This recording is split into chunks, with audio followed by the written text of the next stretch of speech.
Hey yo, what's going on everybody? It's Riley Welch for the Riley Welch Blog Presents Episode 6. It's a six-pack, baby.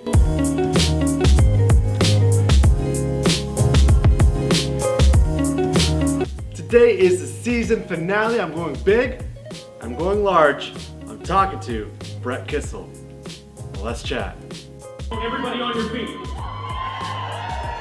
Let's show a little KX Country love for Warner music recording artist, Mr. Brett Kissel! Man, how's it going? Good, how are you? How's the tour going? Honestly, this has been the best experience I've ever had in my life. Getting a chance to do essentially the ultimate Canadian road trip and go right across Canada, every province, every territory.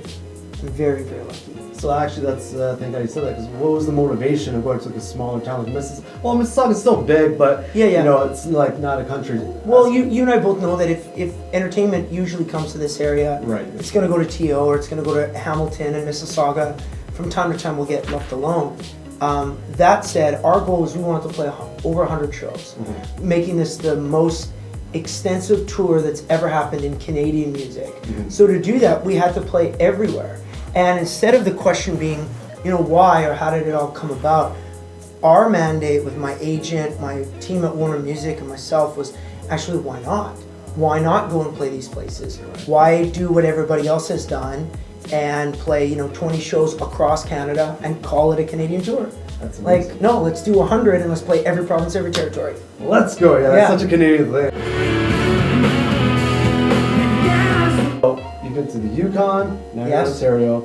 Is there any like truly Canadian moments where you're like, that was insanely Canadian? There have been so many. One of the most iconic Canadian moments that I had was when we were in Iqaluit.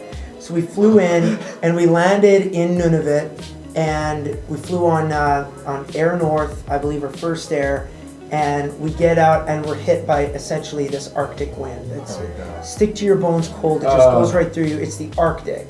And we're going, and we wanted to warm up, and I said to my wife, Cecilia, she's like, I'm craving a hot chocolate. I'm like, I'm craving a double-double. And so sure enough, we turn the corner, and it's like the angels started to sing, and there's a Tim Hortons right there. So we grabbed a Tim Hortons, we're dressed up in our parkas and everything, and we went out in the Arctic cold, right on the Arctic Ocean, or like essentially right on, just off of Baffin Island, Frobisher Bay.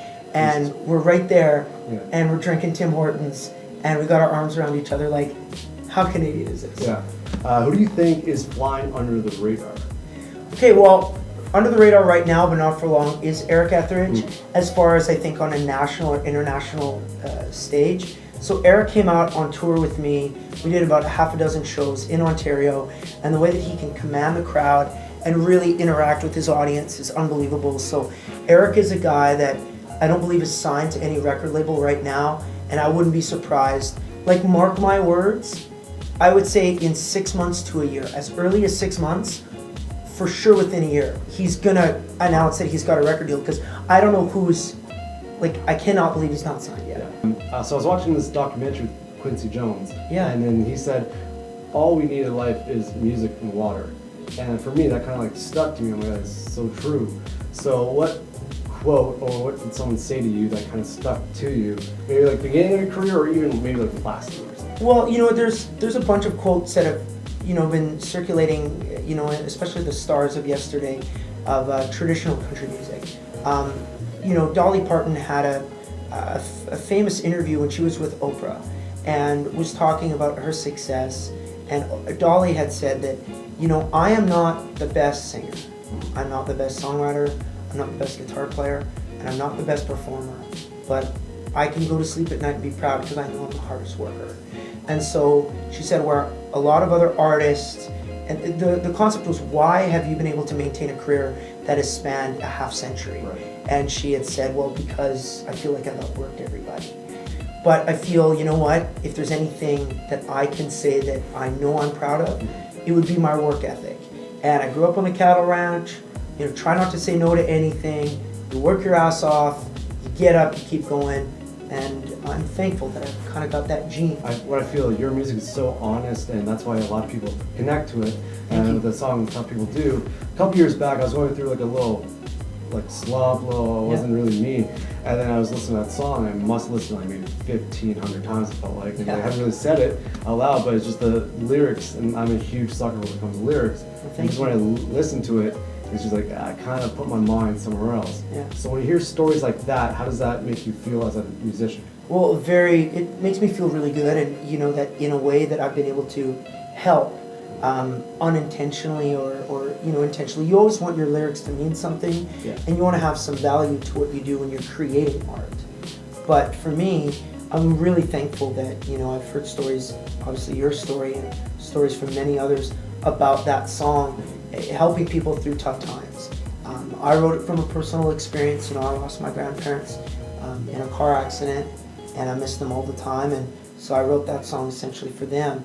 You just gotta keep on trying. So remember, no matter what you're going through, tough times don't last, tough people do. What is on your heavy rotation? What are you listening to right now? What's going through your headphones? Well, there's a bunch of songs. I mean, right now, I gotta be honest, it's everything for my little girls. So my little girls have control of TV, the iPad, especially what we're listening to. There's a band from Australia called The Wiggles, and I know all their songs.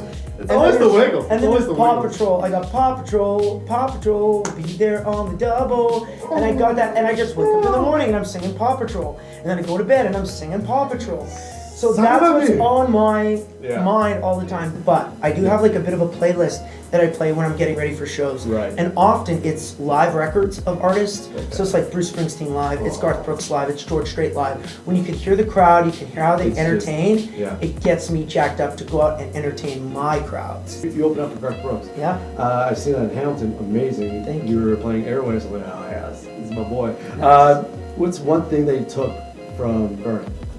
There isn't just one thing. There's literally every day that I opened for Garth, did it like, 20 sometimes. And there was a different magical experience with him. And I do say magical because it was like, I don't know what avenue you want to go down. Like, okay, day one, you just meet the guy. That's amazing in itself. He knocks on the door, we're in a room like this. My wife and I are sitting on the couch. We've got our little baby, Mila. She was our firstborn. We've got 2 kids now, a third on the way. We're just holding, thank you. So we're just holding little Mila. She's a couple months old. Knock on the door. Usually you think it's like an usher or one of your own team members. Oh my God.